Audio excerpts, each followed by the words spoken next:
literatura e interpretação de texto, e estou aqui para começar a dar início à nossa primeira aula dupla. Eu e a professora Katiuska Nunes, que vocês terão o prazer de conhecer em breve, daqui a alguns minutos. A professora Katiuska é de redação e gramática. Então, hoje, nessa aula, nós dividimos da seguinte maneira. Eu vou começar falando um pouquinho sobre a primeira geração romântica, eu vou trazer para vocês a Canção do Exílio, do Gonçalves Dias. Eu vou começar por ela, para falar sobre a importância dela na literatura brasileira, falar um pouquinho das características da primeira geração romântica e falar um pouquinho sobre a questão do paradoxo. Essa figura de linguagem, ela vai ser falada por mim para depois jogar para a professora Katiuska, justamente para que a gente possa, para que vocês possam ter elementos para poder fazer a primeira composição aqui do curso, né? Então, a Katiuska vai trabalhar com vocês o primeiro momento de redação. Então, vamos lá, vamos começar a nossa aula.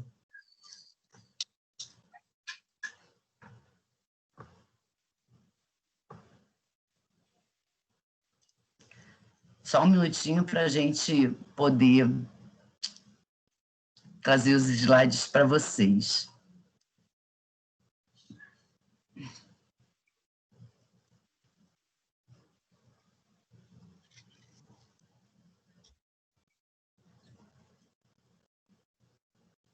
Então, vamos lá. Nessa nossa primeira aula de português e literatura. Então, vamos lá. Canção do Exílio, Gonçalves Dias. Minha terra tem palmeiras, onde canta o sabiá. As aves que aqui gorjeiam, não gorjeiam como lá. Nosso céu tem mais estrelas, nossas várzeas têm mais flores. Nossos bosques têm mais vida, nossa vida mais amores. E cismar sozinha à noite, mais prazer eu encontro eu lá. Minha terra tem palmeiras, onde canta o sabiá. Minha terra tem primores, que tais não encontro eu cá. Em cismar sozinha à noite, mais prazer eu encontro eu lá. Minha terra tem palmeiras, onde canta o sabiá. Não permita, Deus, que eu morra, sem que eu volte para lá. Sem que eu desfrute os primores que eu não encontro por cá. Sem quinda vista as palmeiras, onde canta o sabiá. Gente, essa Canção do Exílio, ela é um texto, um poema muito especial dentro da literatura brasileira, por vários fatores. Primeiro, pela história que ela conta, né? Gonçalves Dias, na época, estudava em Coimbra, Portugal. Então, esse exílio que ele fala, né, é essa distância que ele tinha do país dele. Mas não era um exílio forçado, né? Era um exílio porque ele estava estudando em Portugal. Mas, mesmo assim, ele se sente saudoso da pátria.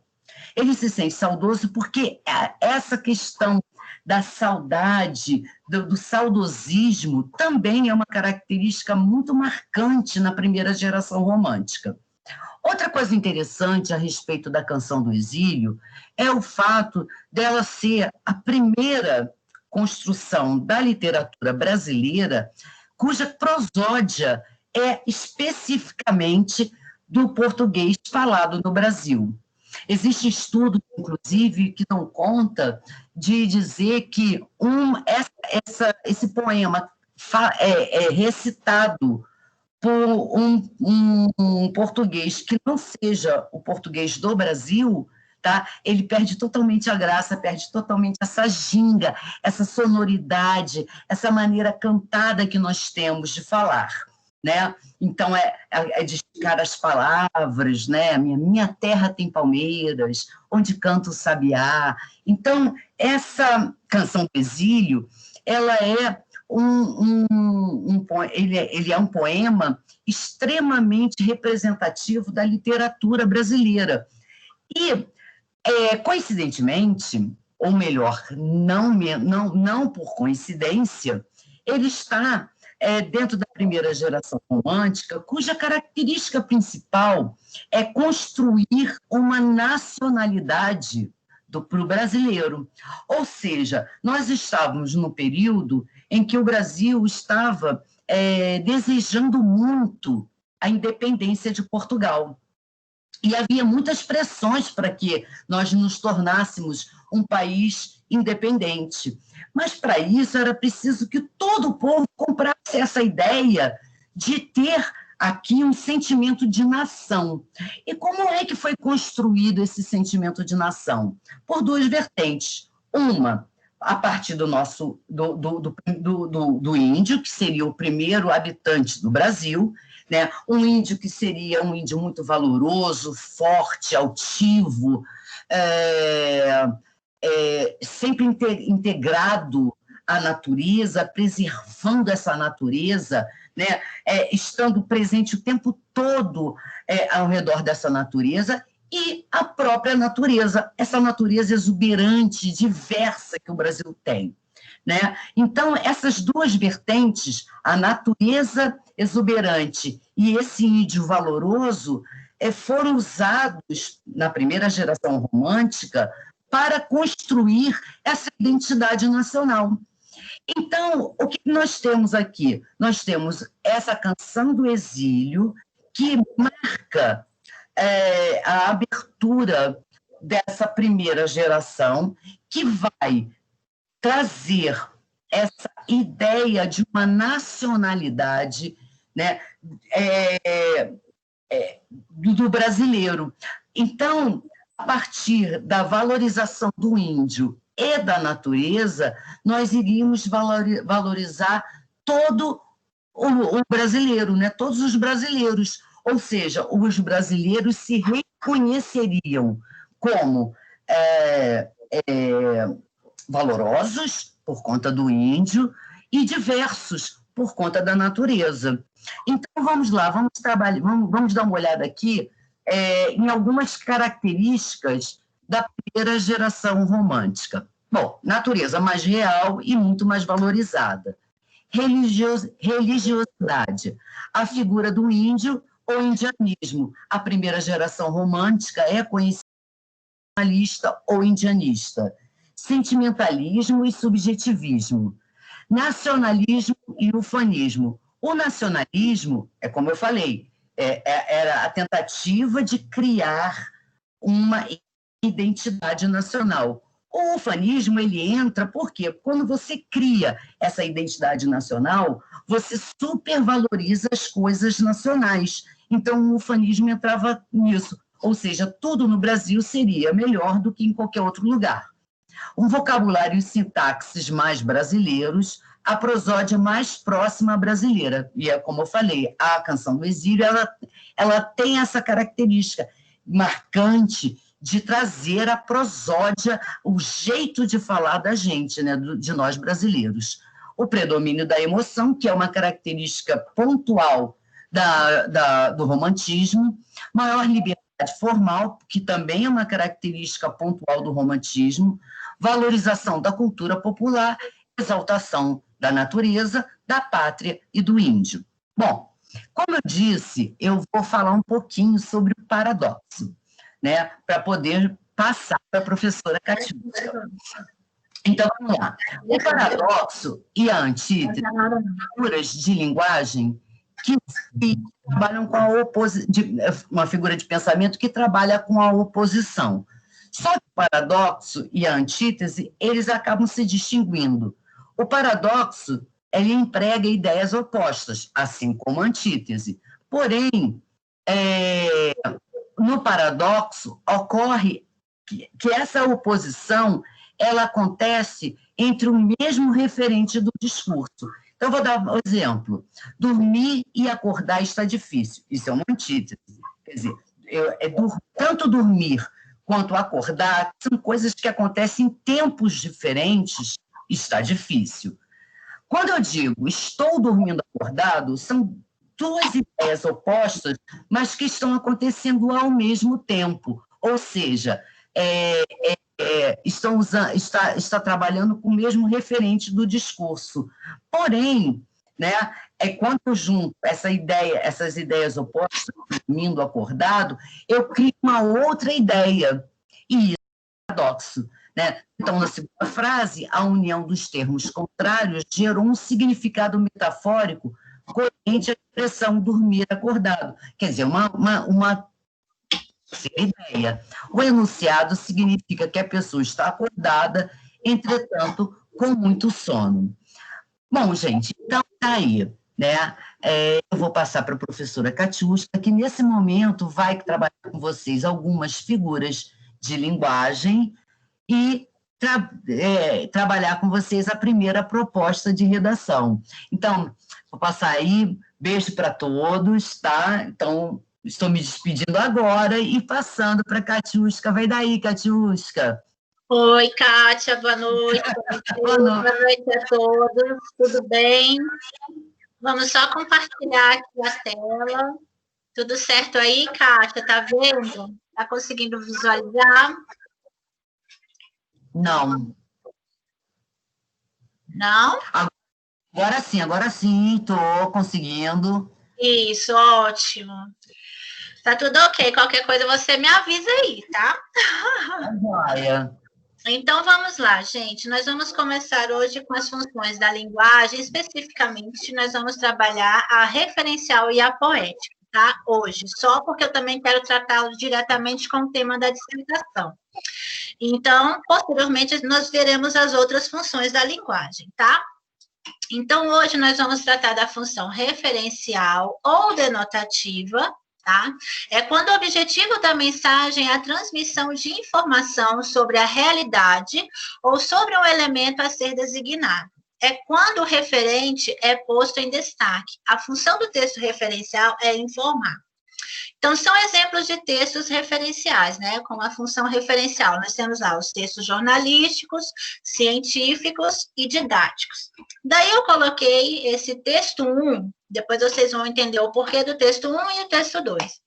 Nesse texto 1 é um exemplo da função referencial da linguagem, porque ele está visando o quê? Informar. Sobre o que esse texto está informando? Nós estamos falando aqui das queimadas no Pantanal, né? Que já está todo mundo sabendo, é um assunto bem comentado, e ele está falando quais são os prejuízos, né, que esse incêndio está provocando no Pantanal, tanto para a fauna quanto para a flora, né? E a região aí, que até tem um parágrafo que comenta que é um bioma riquíssimo, né, concentrando milhares de espécies de animais, vegetação típica, e ainda é base de economia para a população local, por meio do turismo, das atividades pesqueiras e a ocorrência da pecuária. No próximo slide, ainda continuamos falando do mesmo assunto, que é sobre o Pantanal, e está falando da importância do Pantanal. Então, nós temos lá que o Pantanal é um dos biomas mais importantes do Brasil e do mundo, e é extremamente rico quando se trata da fauna brasileira. A região abriga grande parte dos animais existentes no país, com mais de 1,2 mil espécies de animais nativos e dezenas deles em extinção. Tá? Então, depois, com calma, vocês vão dar uma lida novamente aí no texto, né, que tem a presença da função referencial. Daí eu coloquei, agora nós vamos tratar da função poética, tá? Quando o objetivo da mensagem é chamar a atenção para a própria mensagem, ou seja, da forma como ela foi escrita, sugerindo que ela é o resultado de um trabalho de elaboração feito sobre sua forma. Tá? No caso, o texto poético. A função poética é marcada por uma maior liberdade no uso das palavras, exploradas pelo seu potencial em evocar imagens e produzir efeitos sonoros. O objetivo é provocar algum efeito de sentido no receptor, ou seja, quem está recebendo a mensagem, no caso, vocês. E a função poética ocorre principalmente em textos literários, tá? Tanto em prosa quanto em verso.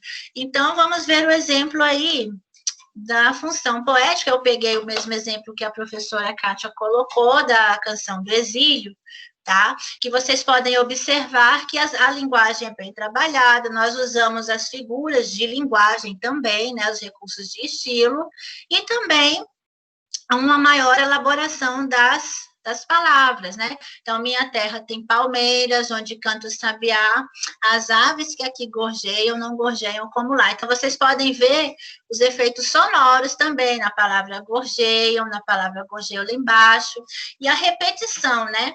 Nosso céu tem mais estrelas, nossas várzeas têm mais flores, certo? Então, eu não vou ler todo o poema, porque a professora Kátia já fez essa leitura com vocês. Então, eu deixei aqui a Canção do Exílio, de Gonçalves Dias, para mostrar. O que eu quero mostrar com isso, até para exemplificar o paradoxo que a professora Kátia tanto comentou. Que lá na época do Gonçalves Dias, né, a nossa natureza era bastante exaltada, né, tanto a fauna, a flora, como o índio. Então, quando o nosso país foi, né, entre aspas, descoberto pelos europeus, principalmente pelos portugueses, o que eles ficaram mais encantados foi com a nossa natureza, né? E o que está acontecendo hoje, sim, com um dos biomas mais importantes do nosso país? As queimadas, né? Tanto que teve na Amazônia um tempo atrás e agora no Pantanal, né? Então, a gente está fazendo esse paradoxo de uma coisa que foi tão exaltada no século aí atrás, né, pelos poetas românticos, e agora essa natureza está sendo aí, vamos dizer, devastada, né? Então, o que eu quero que vocês façam? Eu quero que vocês releiam esses textos, o texto 1 e o texto 2, que é o que tem a presença da função referencial, que é sobre as queimadas lá no Pantanal.